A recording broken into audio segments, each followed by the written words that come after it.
आज का जो विषय हमारे पास है पवित्र आत्मा का बपतिस्मा पाने के लिए प्रार्थना।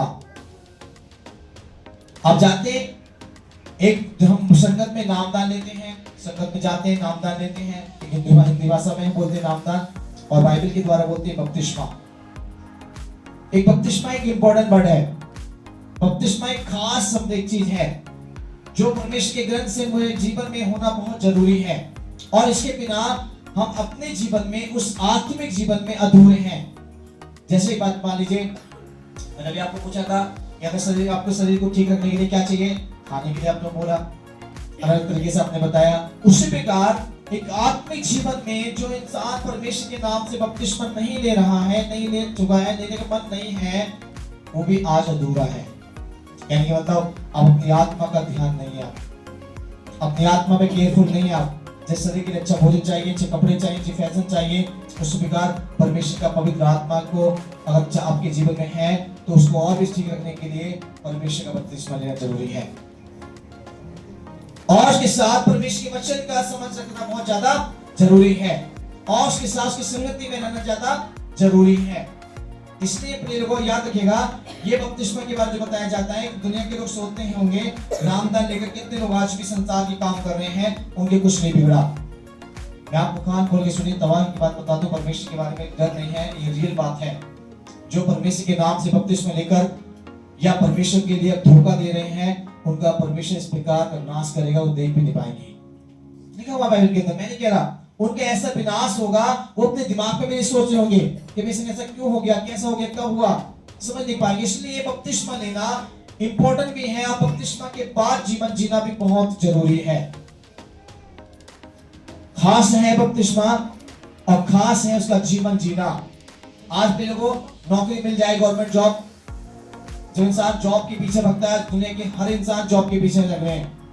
बच्चा पढ़ाई लिखाई कर रहा है, सोचे जॉब मिलेगी, अपनी तैयारी करें, जॉब मिलने के बाद अगर वो लापरवाही करें तो क्या मिलेगा। एक उदाहरण में आपको बोले, जॉब के पीछे पड़ रहे, job job job job job चाहिए, पढ़ने से जॉब चाहिए, पढ़ने से अच्छी पढ़ाई चाहिए, ये चाहिए वो चाहिए, पढ़ते हैं लिखते हैं तैयारी करते हैं, जॉब मिल गई, गवर्नमेंट जॉब की तैयारी की, आपने मिल गई, परमिशन आपको दिया, कैसे महज आपको मिला। अगर उसकी जॉब मिलने के बाद उसमें ड्यूटी पे ना जाए, उसके अपने नाजायज फायदा उठाएं, तो गवर्नमेंट इतना पागल नहीं है कि आपको फिर भी तनख्वाह देती रहेगी, निकाल कर तुमने बाहर कर देगी। इसलिए जब आपने परमेश्वर विश्वास किया और आपने बपतिस्मा लिया है, तो उसके बाद आपको अपना जीवन परमेश्वर के साथ जीना बहुत ज्यादा जरूरी है। अगर नहीं जी रहे हैं तो सोच लीजिएगा आपकी आत्मिक जीवन की तबाही होने जा रही है। आप संसारिक जीवन से भी ज्यादा बढ़कर इस आत्मिक जीवन में खतरा प्राप्त कर सकते हैं, क्योंकि आपने किसी इंसान से नहीं, किसी व्यक्ति के द्वारा नहीं, उस परमेश्वर के साथ, परमात्मा के साथ आपने वायदा किया है कि अब से मैं मसीह जीवन जीऊंगा, अब से मैं मसीह तेरे संग रहने की तैयारी में हूं, संसार को छोड़कर मैं अब तेरे साथ रहूंगा। इसलिए परमेश्वर भी आपको कहते हैं यदि आपका जीवन ऐसा है तो परमेश्वर आपको स्वर्ग के राज्य दे सकते हैं। अन्यथा जिन्होंने बपतिस्मा लिया है या लेने की तैयारी नहीं है, याद रखिएगा जीवन ठीक नहीं चल रहा है, तबाही आपके सामने खड़ी है। नष्ट और कष्ट और बहुत भयंकर समस्याएं आपके दरवाजे पर इंतजार कर रही हैं। एक सेकंड मिलेगी परमेश्वर को सारे कुछ देते हुए। इसलिए याद रखिएगा, इस बपतिस्मा की जो आज मैं आपको एक शिक्षा देने के प्रयास में हूं, उस बात को बड़ा ध्यान से सुनना है, बड़ा ध्यान देना है। अभी तक पानी का बपतिस्मा लोगों ने लिया, परमेश्वर के साथ के साथ आए, एक बादशाह के मैं विश्वास करो, तो बाइबल में लिखा मरकुस 16 में, जो विश्वास करे बपतिस्मा लेने का क्या होगा, उद्धार। जो विश्वास ना करे वो दोषी ठहराया जाएगा, ऐसा क्योंकि बाइबल कहती है। और साथ में परमेश्वर बताते हैं वचन के द्वारा कि बपतिस्मा लेने के बाद क्या है, जब उसमें जन्मे जाते हैं, बताया पहले पत्रस की पुस्तक 3 अध्याय में लिखा हुआ है, ये बपतिस्मा जो है आपका महल धोर करने के लिए पानी नहीं है।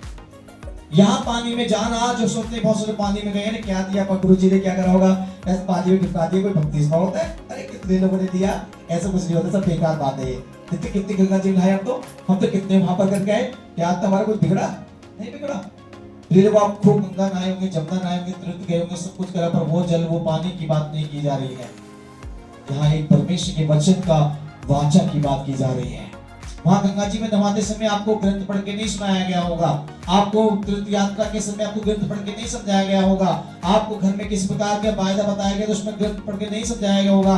यहाँ बपतिस्मा लेने के समय 1.5 घंटा ग्रंथ पढ़ के समझाया जाता है।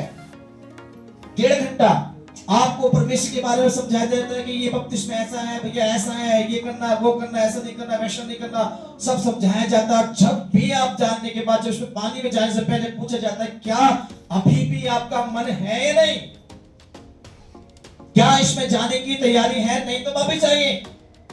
हम लोगों से बोलते नहीं आप नामदान मत दीजिए, अगर मन नहीं है तो वो नहीं, मन है, विश्वास है, हाँ ठीक है हम उसको देते हैं।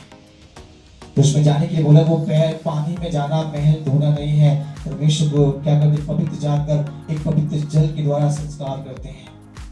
अब से वायदा करते हैं प्रभु अब से मैं मसीह में जीवित हूँ, मैं अपने आप में मर चुका हूँ, मैं संसार के बुरे काम के त्याग चुका हूँ, मैं अब से मसीह में रहकर अच्छे कामों के लिए, अच्छी बातों के लिए जीवित हो रहा हूँ। इसे बोलते हैं बपतिस्मा लेना। इसलिए आज परमेश्वर कहता है यीशु मसीह के पर जो जिन्होंने बपतिस्मा दे रहे थे, यूहन्ना सुसमाचार में लिखा हुआ है, और पढ़ने के समय नहीं, मैं थोड़ा सा तुम्हें आपको लेके चलना चाहूंगा। लिखा हुआ बोला कि मैं तुम्हें केवल जल से बपतिस्मा देता हूं, यूहन्ना ने कहा, और जो मेरे बाद आने वाला है वो तुम्हें आग से और पवित्र आत्मा से क्या देगा, बपतिस्मा देगा। इसलिए उसके बाद कौन आया, यीशु मसीह आया। और यीशु मसीह जाते समय हमसे क्या बोलेंगे, जो विश्वास करें उसे पिता और पुत्र पवित्र आत्मा के नाम से क्या देना, बपतिस्मा देना। जो बातें मैं तुम्हें सिखाई हैं वो ही बातें उनको सिखाना, ताकि जगत के अंतिम दिन तक सदैव मैं तुम्हारे संग हूं। ऐसे करके उस परमेश्वर ने बोला। इसलिए याद रखिएगा पहले वो ये आज का जो आपको शिक्षा दी जा रही बड़ी इंपॉर्टेंट है, खास इसको और ध्यान से सुनिए। ज्यादा कुछ नहीं बोलते हुए आपको शिक्षा की तरफ ले जाना चाहेंगे जल्दी से, ताकि परमेश्वर की बातों को समझने वाले हो जाए। तो निकालेंगे पहले नंबर पर चल को परमेश्वर के नाम से कैसे हम परमेश्वर के साथ प्रार्थना करें। कैसे आप प्रार्थना करने चाहते हैं? क्या अभी तक आप जो प्रार्थना कर रहे हैं क्या वो प्रार्थना ठीक नहीं है? क्या अभी तक आप परमेश्वर विश्वास करने के बाद 5 साल 10 साल 15 साल आपके 2 साल 6 महीने साल भर हो गया, क्या वो मेरी प्रार्थना परमेश्वर नहीं सुन पा रहा है? मैं आपको बोलूं अगर अभी तक आपने उस प्रार्थना को अपने जीवन में नहीं किया है तो नहीं सुन पा रहा है। जो चीज आपको मांगनी है और वो चीज नहीं मांगी है अभी तक, तो आपकी सारी चीजें नहीं मिलने वाली है। ये 2026 81 के साल है, यहाँ जो मांगोगे मिलेगा, पर क्या नहीं, हमें मांगना क्या है? पहले नंबर पे सोचना कि मुझे क्या मांगना, धन दौलत शोहरत नहीं मांगना है, अपने शरीर की चंगाई नहीं मांगना है, अपनी आशीषों को नहीं मांगना है, अपनी बरकतों को नहीं मांगना। आपको क्या मांगना है? पहले नंबर उसको देखेंगे। लूका की पुस्तक 11 अध्याय और 13 आयत को पढ़ेंगे, निकालेंगे। लूका की पुस्तक 11 अध्याय और 13 आयत।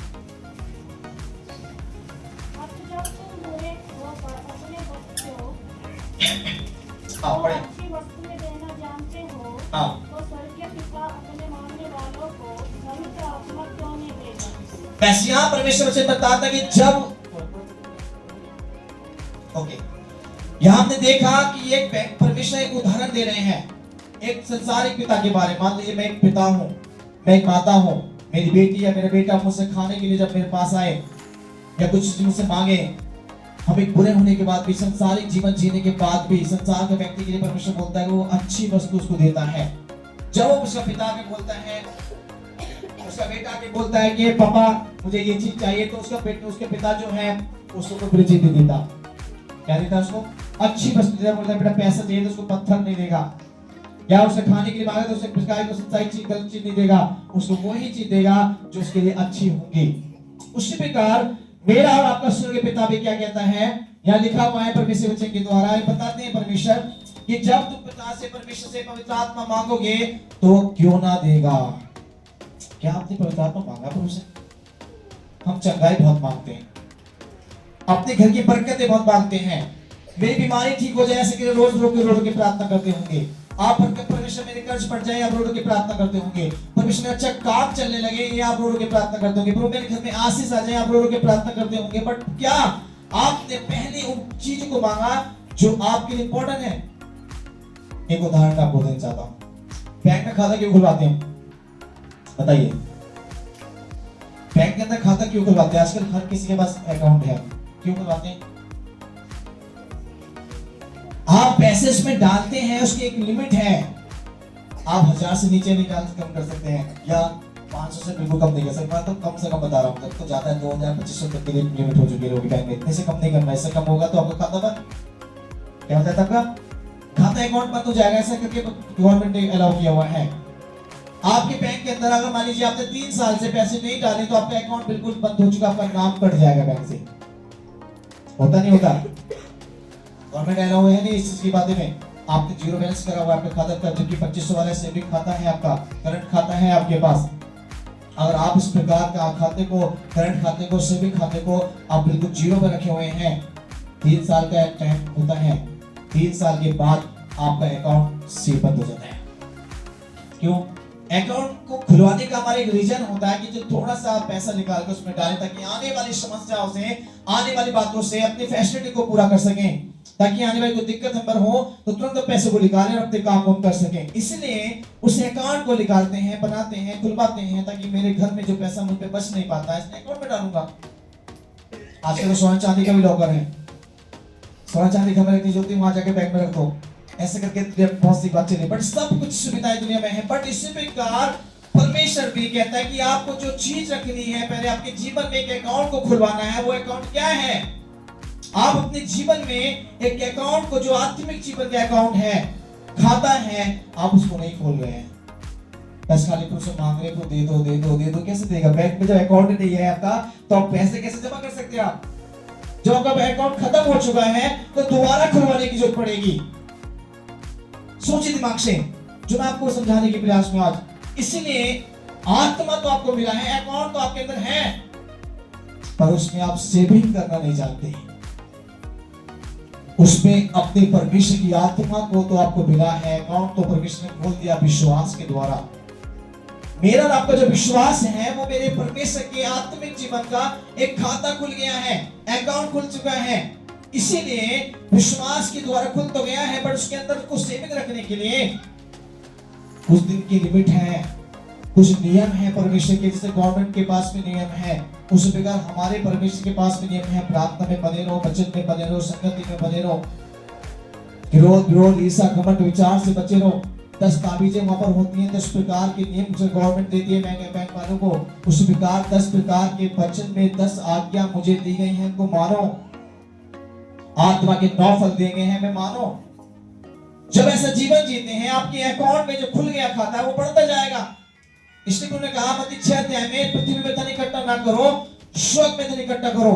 और स्वर्ग में धन कैसे इकट्ठा करेंगे? वहां का अकाउंट तो मैंने खोला ही नहीं है अभी तक। संसार के अकाउंट को खोल के भग रहा हूं, मैं घूम रहा हूं, चल रहा हूं, फिर वहां के अकाउंट अभी तक नहीं जानता हूं मैं। इसलिए अकाउंट खोलने के लिए आपको ये वचन क्या दिलाता है कि मैंने आपको परमेश्वर से क्या मांगना? अकाउंट को मांगना। प्रभु तेरी आत्मा चाहिए। मैं विश्वास करता हूं कि मैं अकाउंट को खुलवाना चाहता हूं। तेरी पवित्र आत्मा के द्वारा मुझे एक पवित्र आत्मा जीवन चाहिए। और जो परमेश्वर की आत्मा की आपको जरूरत होगी, जब पवित्र आत्मा आपके अंदर आएगा तो ऑटोमेटिकली सेविंग स्टार्ट हो जाएगी। जब आप पवित्र आत्मा ही आपके अंदर नहीं है तो ताली बजाने से कोई फायदा नहीं है, फालतू में चिल्ला चिल्लाकर बोलने से कोई फायदा नहीं है, घंटे घुटने पे बैठकर प्रार्थना करने से कोई फायदा नहीं है। पवित्र आत्मा ही के द्वारा सब काम सफल होंगे। उस ईश्वर की पवित्र आत्मा जब मेरे जीवन में होगा तभी तो मेरे घर में आशीष आएंगी। आज मेरे घर भूत, परेश, शैतान, बीमारी, तकलीफ, लड़ाई, विरोध क्यों आता है? सोचिए दिमाग से क्यों आता है? क्योंकि अभी भी वो पवित्र आत्मा मेरे जीवन में काम नहीं कर पा रहा है। विश्वास तो किया, बपतिस्मा भी ले लिया, पानी के द्वारा लिया, ऐसे होते हैं छोड़ो कितने लिया बपतिस्मा, हमारा क्या बिगड़ रहा है, दुनिया का बिगड़ रहा है, तुम्हारा क्या बिगड़ेगा? अरे उसको देखो, वो तो 10 साल का विश्वासी है, उसने तो आज तक जीवन में ठीक से चल नहीं रहा है। अब मैं तो 5 साल का विश्वासी, मैं 2 साल पहले बपतिस्मा लिया था, मेरा क्या बिगड़ने वाला है? ना करूंगा प्रार्थना, कुछ नहीं होने वाला। अरे नहीं दूंगा दशमांश तो मेरा कुछ नहीं बिगड़ने वाला, नहीं जाऊंगा चर्च तो मेरा कुछ नहीं बिगड़ेगा। फिर वो याद रखेगा, खुदा कहता है, वो इंतजार करता है, वो परमेश्वर ब्लेम करने वाला परमेश्वर है। क्रोध जब वो भड़कता है, वो ब्लेम से क्रोध करता है, मतलब सब्र रखता है वो। और जब उसका क्रोध भड़कता है तो दुनिया सह नहीं पाती है, वो परिवार सह नहीं पाता उसके क्रोध की। बोलते हैं ना दुनिया के लोग कि उसके मार में आवाज नहीं है, हम मारेंगे तो आवाज होगा, चिल्लाओगे, लड़ाई करेंगे, अगर चाटा मार दे आपको तो घर में पूरी परिवार इकट्ठे हो जाएगा, लड़ने के लिए पुलिस फोर्स आ जाएगी आपके पास। पर जब ईश्वर मारेगा ना, उसकी आवाज नहीं है। वो कैसे मारेगा हम सब जानते हैं। जिस प्रकार वो मारता है ना, वो कोई देख नहीं पाता है, सह नहीं पाता है। इसलिए उसकी मार से बचने के लिए हमें अपने आत्मिक जीवन में उस परमेश्वर के लिए सबसे पहले मांगना, प्रभु मुझे धन नहीं चाहिए, मुझे दौलत नहीं चाहिए, मुझे शोहरत नहीं चाहिए, मुझे धन पर किसी प्रकार की आशीष नहीं चाहिए। सबसे पहले मुझे तेरा पवित्र जीवन जीने के लिए आपकी पवित्र आत्मा चाहिए। हालेलुया। और जब पवित्र आत्मा आप मांगेंगे, परमेश्वर ने लिखा है वो क्यों ना देगा। हम मांगते हैं परमेश्वर तेरी पवित्र आत्मा मुझको चाहिए केवल, क्लियरिटी नहीं आ गई, क्योंकि क्रोध आपके अंदर है, विरोध आपके अंदर है, विचार की बातें आपके अंदर है, लड़ाई आप करते हैं, गाली आप बकते हैं, दूसरे के लिए चुगली करते हैं, झगड़ा करते हैं, बुराई में लगे हुए हैं, जीवन में बदलाव नहीं है। पवित्र आत्मा चाहिए और आएगा नहीं। ये सब छोड़ना पड़ेगा। जब अपने जीवन में आप देख पाएंगे उसकी आशीष को, उसकी सामर्थ को, उसके अभिषेक को। एक बार बंदे गीत को गाया ना, मसीह जिंदगी आनंद की जिंदगी, चाहे कष्ट आए चाहे नष्ट आए, यीशु है मेरा अभिषेक। आप मसीह जिंदगी को जीने के लिए केवल गाना गाने से जरूरत नहीं है। मसीह जिंदगी के लिए केवल 2-4 बच्चे को पढ़कर आप बस विश्वास करने की जरूरत नहीं है। हाँ विश्वास करते हैं पास्टर जी, मैं चाहे वैसे पढ़ा लिखा ना हो जी, पास्टर में विश्वास बहुत है मेरा। आपकी 10 साल पुरानी वाली बात याद है आपको? हाँ मेरे पापा ने, मेरे भैया ने, चाचा ने, ताऊ ने, खानदान ने ये करा, में मुझे याद है। एक हफ्ते वाला बच्चा याद है भैया, अनपढ़ भाई जी, मुझे भूल गया। आपको 10 साल वाली बातें कैसे याद है? वो तो पढ़े लिखे नहीं थे आप, आपने लिख के तो नहीं रखी है, पर दिमाग पे तो है ना। 15 साल पहले, 20 साल पहले मेरे परिवार में, खानदान में कुछ मेरे लिए बुरा किया तो मुझे याद है, पर मैं एक हफ्ते पहले जो सुन के गया हूं मुझे बिल्कुल भी याद नहीं है। तो क्या पवित्र आत्मा आएगा? क्या आपकी प्रार्थना सुनी जाएगी? क्या आप सोचते हैं कि परमेश्वर मेरे सब कामों से पल कर सकता है? डॉक्टर के पास जाओ, मरीज बताता है, डॉक्टर के पास जाओ सुबह दोपहर शाम दवाई खाने के लिए बोलता है, वकील के पास जाओ तो केस की तारीख देता है, किसी भी चीज में जाओगे तो हर चीज का नियम होता है। उसी प्रकार ईश्वर कहता है कि मेरा नियम है प्रार्थना कर, वचन पढ़ और संगति में रहे। परमेश्वर कहता है मेरा भी नियम है कि तुम प्रार्थना करने वाले बनो, मेरा भी नियम है कि तुम वचन पे जीने वाले बनो, मेरा भी नियम है तुम संगति को ना छोड़ो। तब देखो प्रभु का नाम कमाल क्या होगा मेरे जीवन के लिए। सोच नहीं पाएंगे, रियलिटी बता रहा हूं, सोच नहीं पाएंगे, समझ से परे होगी। आप जो मांगेंगे आपके लिए होगा, क्योंकि मैंने पिछली बार बताया कि तुम मसीह में बने रहो। कैसे? जो उसमें लिखा है मत्ती के पत्र के 7 में, तुम मुझ में बने रहो, मेरा वचन तुम में। जो चाहो तो मांगो, तुम्हारे लिए वो मिल जाएगा। जो चाहे मांगे, पर मांगना क्या है? डैड बोलेंगे परमेश्वर डैड मकान दे दे, दुकान दे दे, घर दे दे, ये दे दे, वो दे दे, मेरा बिजनेस बढ़िया हो जाए, मेरा काम ठीक हो जाए। फिर वो कैसे करेगा परमेश्वर काम ठीक आपका? कैसे कर देगा आपके जीवन में काम परमेश्वर? वो मेरा और आपका मोहताज नहीं है, इस दुनिया का मालिक है, वो सृष्टि करता है, वो संसार का बनाने वाला, वो संसार अच्छे और बुरे दोनों पे दया करने वाला है, दोनों पे प्यार करने वाला परमेश्वर है। पर हम जब अपने जीवन को उसको सौंपते ही नहीं है, जब उसके बपतिस्मा को महत्व लिया है, उसकी पवित्र आत्मा का बपतिस्मा आज तक भी नहीं हुआ है मेरा, तो कैसे बनेगा आपके जीवन का? इसलिए प्रार्थना करें, प्रभु से घुटना टेका, प्रभु मुझे तेरे कुछ चीज नहीं चाहिए, मुझे कुछ और खाने की पीने की जरूरत नहीं है, मैं भूखा रहना पसंद करूंगा, मैं अपने तन पे अच्छे कपड़े रहना पसंद नहीं करूंगा, कोई जितने अच्छे कपड़े हो ना हो मैं पसंद हूँ। परमेश्वर साहब मुझसे प्यार करे ना करे मुझे कोई दिक्कत नहीं है, मेरे पास अच्छा घर हो ना हो मुझे कोई परेशानी नहीं है, मेरे जेब में पैसा हो ना हो मुझे कोई परेशानी नहीं है, परंतु परमेश्वर तेरा वचन तेरी आत्मा मुझ में नहीं है तो मैं बिल्कुल कुछ भी नहीं हूँ। रोइए परमेश्वर की आत्मा के लिए, गिड़गिड़ाइए परमेश्वर के सामने, घुटना टेक दीजिए, हर दिन परमेश्वर से बोले प्रभु मुझे कुछ नहीं चाहिए, तेरी पवित्र आत्मा चाहिए। ताली बजाने से पवित्र आत्मा नहीं आती। पहले वो कई बार मैं अपने क्लेशा के लोगों को देखता हूँ घर चर्च में गाते हुए ताली हालेलुया करने करने से पवित्र आत्मा नहीं है, चिल्लाने से पवित्र आत्मा नहीं है, थोड़ा सा कूद के उछलने से पवित्र आत्मा नहीं आती। पवित्र आत्मा का जीवन होता है पवित्र जीवन, आत्मा से भरा जीवन, प्रेम आनंद जो आत्मा के 9 फल है वो आपके अंदर दिखेगा तो मानेंगे तुम पवित्र आत्मा से भर गए हो। हालेलुया। ये मत सोचिए कि मैं चिल्लाता हूँ पवित्र आत्मा ताली बजाने से आता नहीं, तो लोग कभी नहीं आता, वो छूटी है बिल्कुल पवित्र आत्मा वाला व्यक्ति। जो गाली बकता है चिल्ला रहा ताली बजा रहा है, जो झूठ बोल रहा है वो ताली बजा रहा है, पवित्र आत्मा है क्या? मैं सबको जानता हूँ, घर घर के व्यक्ति हो गुटखा खा के आ रहा है, बाहर थूक के आया, गेट के बाहर कैमरे लगे हुए हमारे, सबको पता है, देखते रहते बाहर से लेकर अंदर तक की गेट के बारे में। वो गुटखा थूक के बाहर आ रहा, बाहर बंद करके चला रहा, हालेलुया हालेलुया हालेलुया। ये पवित्र आत्मा है क्या? अपनी पत्नी को आप मारते हैं, पत्नी से बदतमीजी करते हैं, आपकी दूसरी और पत्नी बना रखी है, तो क्या पवित्र आत्मा आएगा क्या? आप चैटिंग वेटिंग करते हैं फोनों पर, एक दूसरे फोन पर जब बात करें, चुगलियां बहुत होती हैं आपकी एक दूसरे की, मम्मी से, पापा से, भाई से, मम्मी से, दौरानी से, जेठानी से, कलेशा की किसी बहन से चुगलियां होती हैं, तो क्या आप पवित्र आत्मा आपके अंदर है क्या? आप झूठ मूठ की खड़े होकर ताली बजाने से, चिल्लाने से कोई फायदा नहीं है। आप पवित्र आत्मा से भर जाएंगे ना, गेट के अंदर आने से पहले ही पवित्र आत्मा का अभिषेक आपके जीवन में दिखाई देगा, आपका आत्मिक जीवन दिखाई देगा, आप अपने जीवन में देख पाएंगे कि पवित्र आत्मा क्या है, आपका चेहरे का नूर बदल जाएगा, ऑटोमेटिकली आपके लैंग्वेज चेंज हो जाएगी। गेट में घुसने से पहले ही आपको पता नहीं पड़ेगा पता नहीं आया किस तरीके से था, पर मुझसे हो क्या रहा है, क्योंकि वो आप नहीं करेंगे, पवित्र आत्मा आपके अंदर करेगा। यहाँ खड़े होकर ताली बजाने के लिए बोले बजाओ ताली, ऐसे नहीं बोलने पड़ेगा पास्टर जी को, आपके ऑटोमेटिकली हाथ चलने स्टार्ट हो जाएंगे, ऑटोमेटिकली आपकी आवाज निकलनी स्टार्ट होगी, क्योंकि आप आत्मा से भरे हुए हैं। हालेलुया। और जब पवित्र आत्मा की आपके जीवन में आ जाएगा, पवित्र आत्मा बपतिस्मा जब मिल जाएगा, तो साधारण व्यक्ति नहीं जिएंगे आप, संसार में जाकर बिल्कुल मेकअप करके, नच के, धस के, पूरे गले में हाथ डाल के शादी में नहीं जाएंगे आप।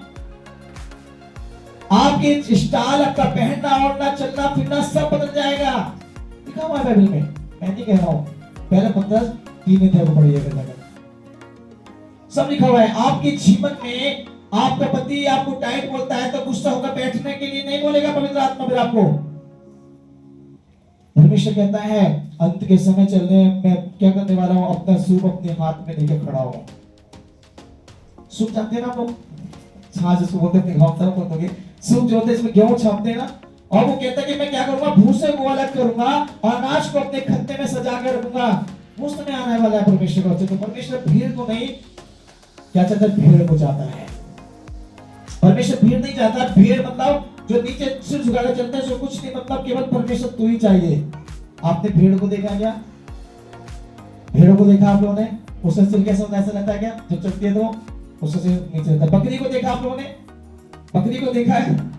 बकरी हमेशा ऐसे करते दिखती रहेगी, फिर चुपचाप रहते हैं, बिल्कुल चुपचाप चलेगी, उसको नहीं पता किसी सामने की बात से भी वो चुपचाप रहने वाले, सीधे चलने वाले। घड़ा लिया पीछे चलेगा, फिर उसके पीछे जाएगी, इधर उधर नहीं भागती।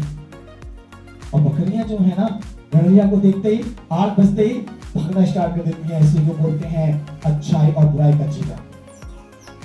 भेड़ है, सीधे हैं, नम्र हैं, अच्छे हैं, और बकरी जो है, बकरे जो हैं, वो हमेशा चिढ़ते हैं। पास्टर जी ने क्या बोल दिया, पास्टर जी तो बड़ा दिमाग खराब कर दिया। ये पास्टर जी तो सोचे कि परमेश्वर कुछ ऐसा करता होगा। अरे परमेश्वर तो सब कुछ करता है, परमेश्वर कुछ कर सकता है, पर आप क्या कर रहे हैं? भेड़ बन के आइए, बकरी बन के मत आइए।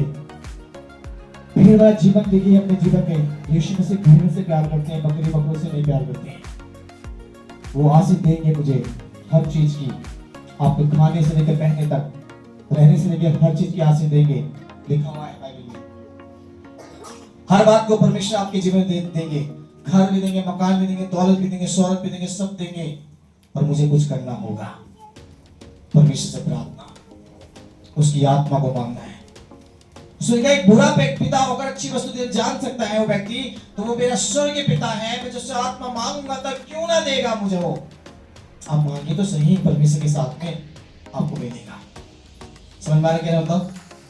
आप लोग उस बात को अपने जीवन में याद रखिए। परमेश्वर आपको पवित्र आत्मा देने की तैयारी में है। मत सोचिएगा पवित्र आत्मा मिलेगी कि नहीं। एक और बच्चन पढ़कर ऐसे अध्याय घर जाकर पढ़ना सही तरीके से, रोमनी की पुस्तक 6 अध्याय।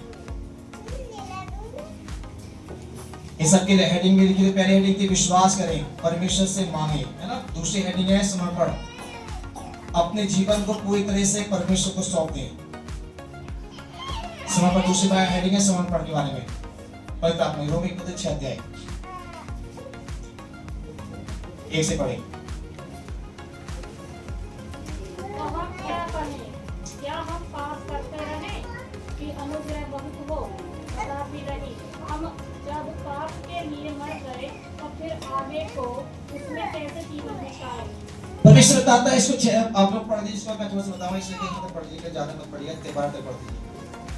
क्या तुम नहीं जानते 14 कि क्या तुम नहीं जानते कि हम सब जिन्होंने मसीह यीशु का बपतिस्मा लिया हाँ। उसकी मृत्यु का बपतिस्मा लिया, हाँ। अतः उस मृत्यु का बपतिस्मा पाने से हम उसके साथ गाड़े गए, हाँ। ताकि जैसे मसीह पिता की महिमा के द्वारा मरे हुओं में से जिलाया गया, हाँ। वैसे ही हम भी नए जीवन की सी चाल चले। क्योंकि यदि हम उसकी मृत्यु की समानता में उसके साथ जुट गए हाँ। हैं, तो निश्चय उसके जी उठने की समानता में भी जुट जाएंगे। हाँ। हम जानते हैं कि हमारा पुराना मनुष्य तब उसके साथ क्रूस पर चढ़ाया गया, ताकि पाप का शरीर व्यर्थ हो जाए और हम आगे को पाप के वास्तव में रहें। क्योंकि जो मर गया वह पाप से छूटकर धर्मी ठहरा, इसलिए यदि हम मसीह के साथ मर गए तो हमारा विश्वास यह है कि उसके साथ जिएंगे। आमीन। क्योंकि यह जानते हैं कि मसीह मरे हुओं में से जी उठकर फिर मरने का नहीं, हाँ। उस पर फिर मृत्यु की प्रभुता नहीं होने की। हाँ। क्योंकि वह जो मर गया तो पाप के लिए एक ही बार मर गया, हाँ। परंतु जो जीवित है तो परमेश्वर के लिए जीवित है। Yes.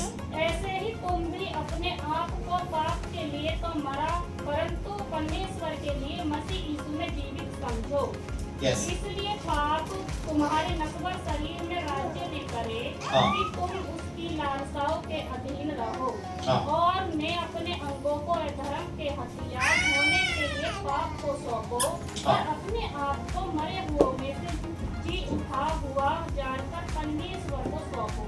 हाँ। और अपने अंगों को धर्म के हथियार होने के लिए परमेश्वर को सौंपो।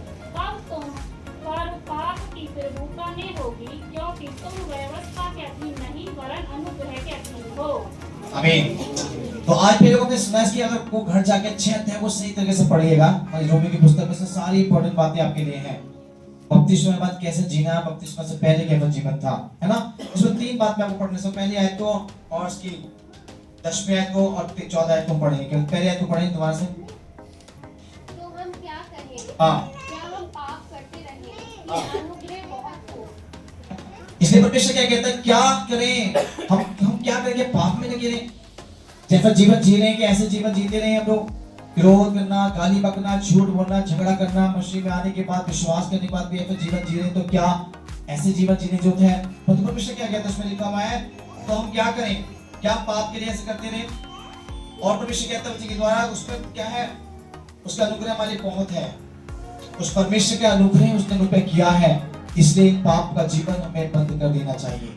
क्रोध, विरोध, ईर्ष्या, घमंड, व्यभिचार, ये सारे बुराई को छोड़कर हमें परमेश्वर के साथ रहना, क्योंकि जब उसकी आत्मा मुझे मिलेगा, पवित्र आत्मा मेरे अंदर काम करेगा और हम परमेश्वर में पवित्र हो जाएंगे। 10वीं आयत को पढ़ें। क्योंकि वह जो मर गया हाँ। तो पाप के लिए एक ही बार मर गया, हाँ। परंतु जो जीवित है तो परमेश्वर के लिए जीवित है।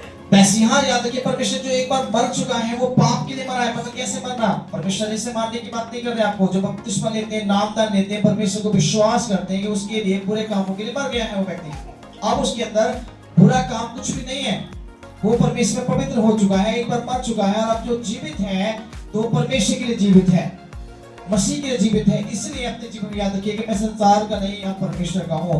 मैं एक आम व्यक्ति नहीं, परमेश्वर का चुना हुआ पात्र हूँ, उसका बेटा और बेटी हूँ।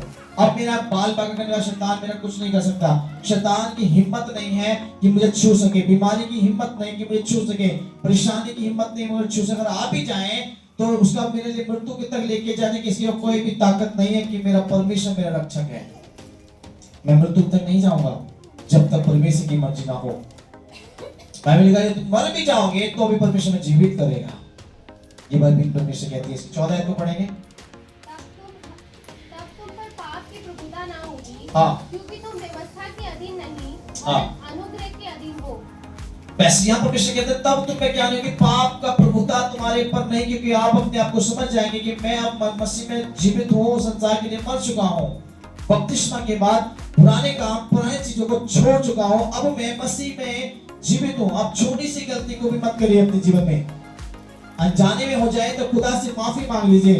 गुटखा, तंबाकू, बीड़ी, सिगरेट, झूठ, क्रोध, क्रोध, ईर्ष्या, चुगली, व्यभिचार, पराई लेडीज से, पराई मर्द से बात करना, दुनिया की सारी अभिलाषाओं को छोड़कर जब उनके साथ रहेंगे तो मसीह में आप जीवित हैं, तब आप पर पाप प्रभुता ना करेगा। आप पर पाप का कोई अधिकार नहीं होगा। बार बार बीमार नहीं होंगे आप, हॉस्पिटलाइज नहीं होंगे आप, घर में आफतें आएंगी जरूर, परेशानी आएंगी जरूर, तो आपको कहीं और जाने की जरूरत नहीं पड़ेगी। घुटना टेकेंगे, परमेश्वर चंगा करेंगे, बड़ी आफतों से छुटकारा देंगे। मैंने आपको बताया था, मेरे डॉक्टर्स ने मेरी हड्डी को बोला नहीं चल पाएगा, डॉक्टर ने मुझे बोला उसने ट्राई के महीने में ये कभी आप पैर से चल नहीं पाएंगे। एक डॉक्टर ने क्या सलाह दी कि आप कभी नहीं चल पाएंगे, मेरा एक्शन हो गया पिछले साल, डॉक्टर ने मना कर दिया नहीं चलेंगे, पर मुझे विश्वास है परमेश्वर पर और मैंने वचन को सुना और जाना और अपने जीवन में लागू किया है। खुदा ने कहा तू चलेगा और मैं चल रहा हूं। किसके द्वारा चल रहे हैं आज? परमेश्वर के द्वारा, डॉक्टर के द्वारा नहीं, वैद्य हकीम के द्वारा। परमेश्वर ने चलने की सामर्थ्य ताकत दी, चल के प्रभु की महिमा कर पा रहे हैं। उसने बोला बिना छड़ी के कभी नहीं चल पाओगे, बिना सहारे के कभी नहीं चल पाओगे, और परमेश्वर कहता है मत डर, मैं तेरे साथ हूं। हालेलुया। इसलिए अपने जीवन में पाप को प्रभुता मत दीजिए, परंतु परमेश्वर के साथ रहने के लिए अपने आप को तैयार और सौंप दीजिए। समर्पण करिए, प्रभु मैं अपना जीवन, अपना संपूर्ण बातें आपको सौंप रहा हूं। ठीक है ना? इस बात से परमेश्वर आपके जीवन में बड़ा एक मिरेकल करेंगे। आप सोचेंगे, समझ पाएंगे, इस बात को जान पाएंगे कि परमेश्वर एक अद्भुत है और बड़ा काम करने वाला परमेश्वर मेरे जीवन में है। एक और मन फिराप के बारे में, तीसरी बात है मन फिराप, अपने पापों को स्वीकार करें और पश्चाताप करें। तीसरी बात है मन फिराप के बारे में, अपने पापों को स्वीकार करें और पश्चाताप करें। बहुत सारे लोग हमारे बीच में होते हैं, गलतियां करते हैं पर मानते नहीं और छोड़ते नहीं है। हमने बोला आप परमेश्वर अपनी साल जो हुआ नई साल आएगी, हम सब बदलती है। हर साल 1 दिसंबर से पहले 31 तारीख दिसंबर, सॉरी 1 जनवरी से पहले 31 दिसंबर आता है, और नाइट में या अपने पर्सनली बात में क्या करते हैं, वो इस साल सब कुछ छोड़कर अब नए साल में नया जीवन जिएंगे, अच्छी प्रार्थना में रहेंगे, अच्छे बच्चे में चलेंगे, ये करेंगे, वो करेंगे, ऐसा करेंगे, वैसा करेंगे, तो ये भी नहीं करते। क्या नहीं करते?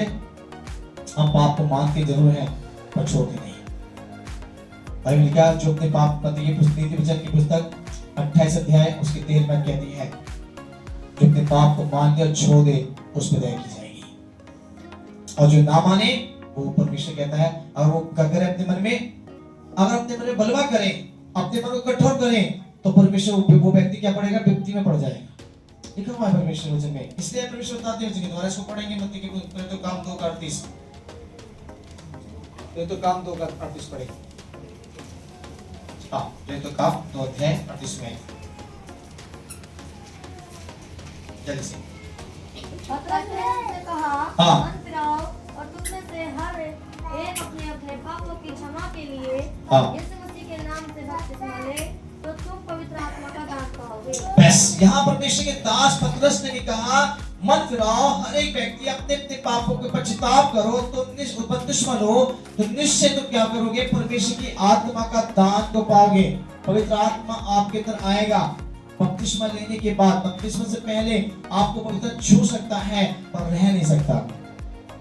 बपतिस्मा से पहले आपके अंदर पवित्र आत्मा काम कर सकता है, आपको छू सकता है, पर आपके अंदर नहीं रह सकता है, क्योंकि अभी भी हमारा जीवन डाउट वाला जीवन है, शक वाला जीवन है। क्या हम मुझसे में रहें या ना, चले या ना, आए या ना, ऐसे करके विचार है।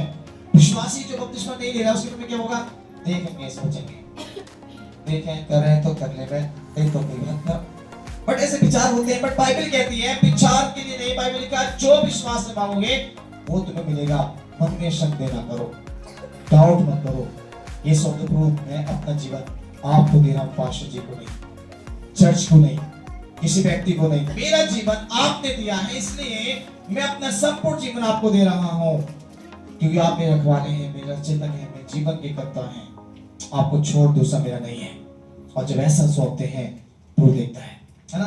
इसलिए परमेश्वर ने बता रहा है कि जब तुम पाप को, अपने मन को भुलाते हो, अपने पाप से पश्चाताप करते हो, जो आपने गलती की है इन दिनों में, आप पिछले दिनों में या पिछले साल में या इन दिनों कर रहे हैं, उनको आज स्टॉप करके प्रार्थना में बैठे और उनको छोड़ दें, तो परमेश्वर आपको अपनी आत्मा से भर डालेगा।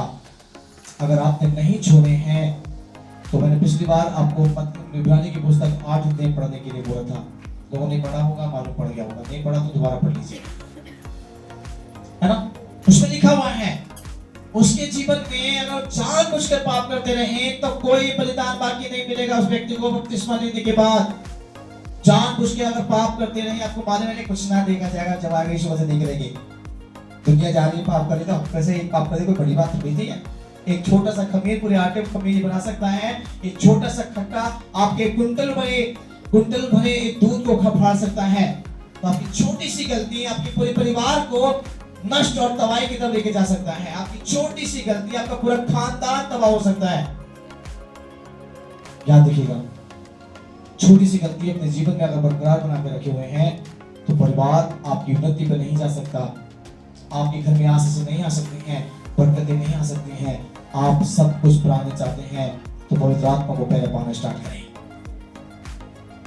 अगर आप पोस्ट नेशनल बनना चाहते हैं तो पवित्र आत्मा को पहले अपने जीवन में काम करने के मौका दें, तब परमेश्वर भी जब काम करेंगे। चौथे वाला आशीर्वाद बोलकर समाप्त करेंगे। और यहां परमेश्वर जी के द्वारा आपको बताना चाहते हैं यीशु पर भरोसा, विश्वास करें कि मसीह ही में बपतिस्मा देने वाला है। परमेश्वर क्या करें? यीशु मसीह पर भरोसा करें, कि विश्वास करें कि यीशु मसीह बपतिस्मा देने वाला है। ये हम पढ़ेंगे मत्ती की पुस्तक 3:11।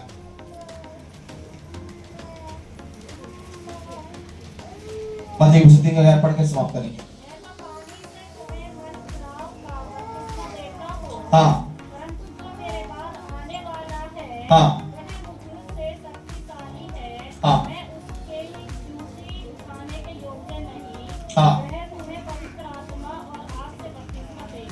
आमीन। आज परमेश्वर जी के द्वारा परमेश्वर दास यूहन्ना एक बात आपको बताना चाहता है। इसमें लिखा हुआ है कि उसने कहा कि जब मैं तो केवल तुम्हें क्या देता हूँ, पानी से बपतिस्मा दे रहा हूँ, पर जो मेरे बाद आने वाला है वो मैं उसके पैर के जूते के उठाने के लायक भी नहीं हूँ। कौन कह रहा है? एक बड़ा अभिषेक दास कह रहे हैं। यूहन्ना यीशु से पहले वचन सुनाते थे, बड़े बड़े वचन को सुनाने वाला और लोगों को बपतिस्मा देना। सबसे पहले इस दुनिया के उस देश के अंदर यूहन्ना ने बपतिस्मा लोगों को देना स्टार्ट किया। यीशु को कोई नहीं जानता था उस समय, यीशु मसीह कौन है क्या है कोई नहीं जानते थे, पर यूहन्ना को सब जानते थे। और यूहन्ना बपतिस्मा दे रहे थे, पर जब उसको मालूम पड़ा कि यीशु मसीह पैदा हो चुका है और वो आ रहा है, उसने तभी बोला कि देखो मैं तुम्हें केवल पानी से क्या कर रहा हूं, पर परमेश्वर की वाचा को पूरा कर रहा हूं, पर मेरे बाद जो आ रहा है मैं उसके पैर के जूते को उठाने के लायक भी नहीं हूं। हालेलुया। उसने कहा वो व्यक्ति, वो यीशु मसीह तुम्हें बपतिस्मा कैसे देगा?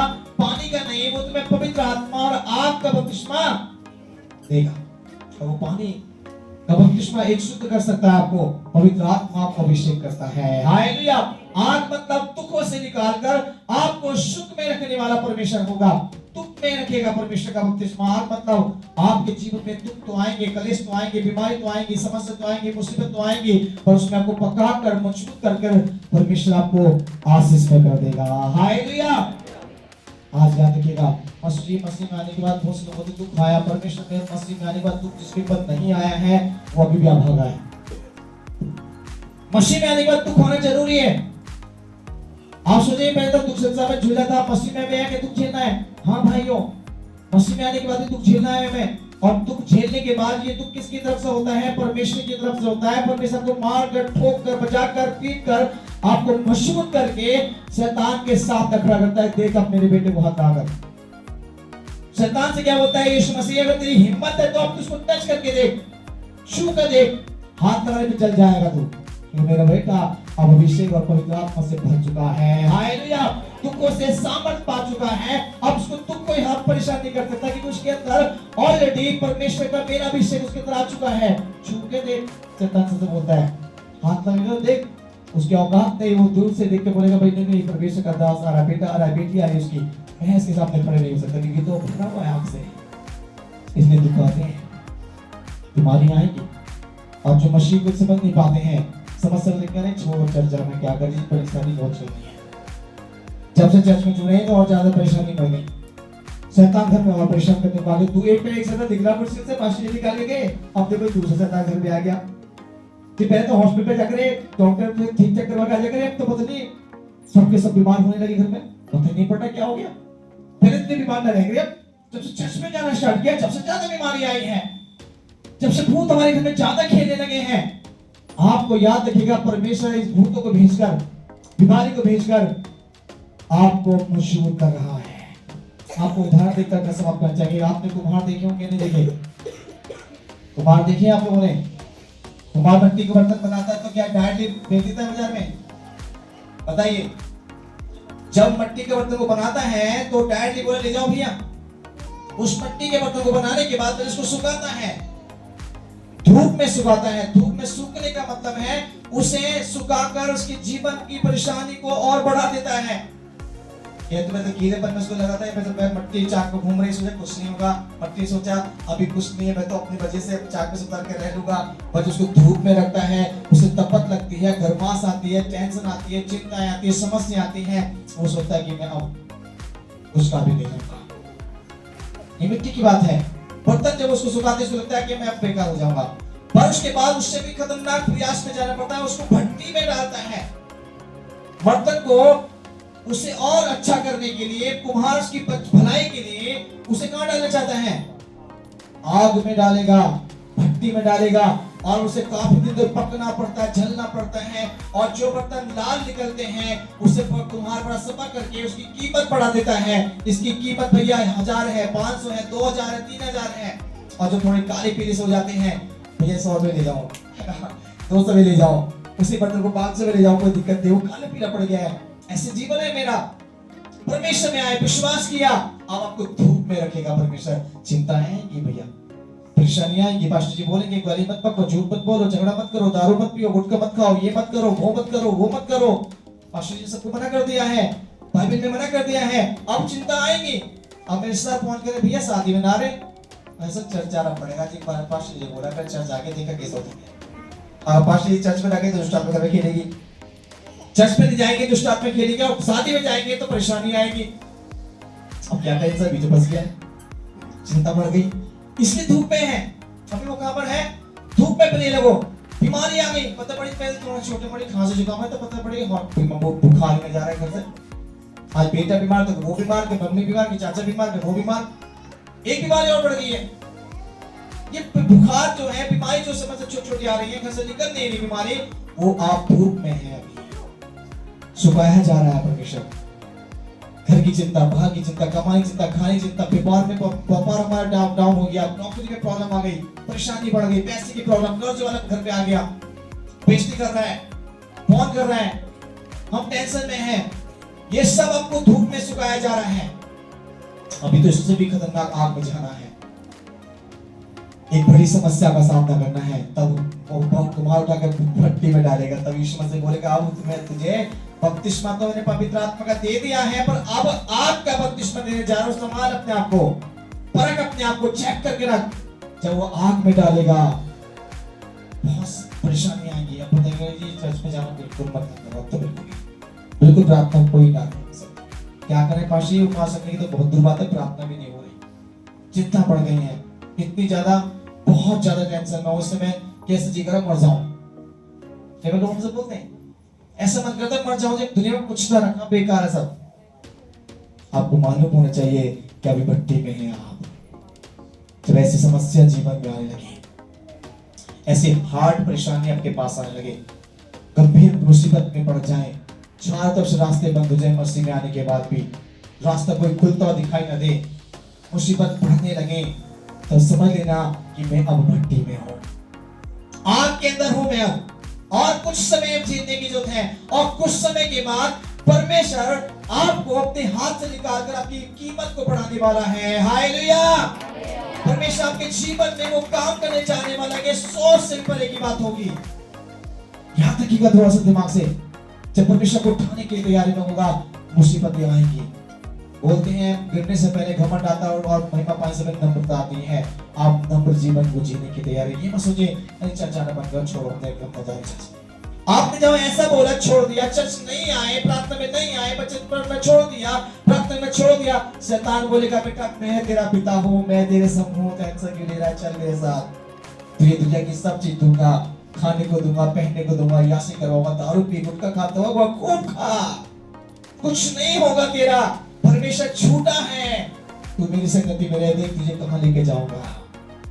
उस समय तो लगेगा आपको बस चर्च छोड़, अच्छा कर दिया, चर्च छोड़ के तो बहुत ठीक है, अब ना परेशानी बढ़ेगा, अब तो बिल्कुल ठीक है, अब सारी मुसीबत चली गई घर से।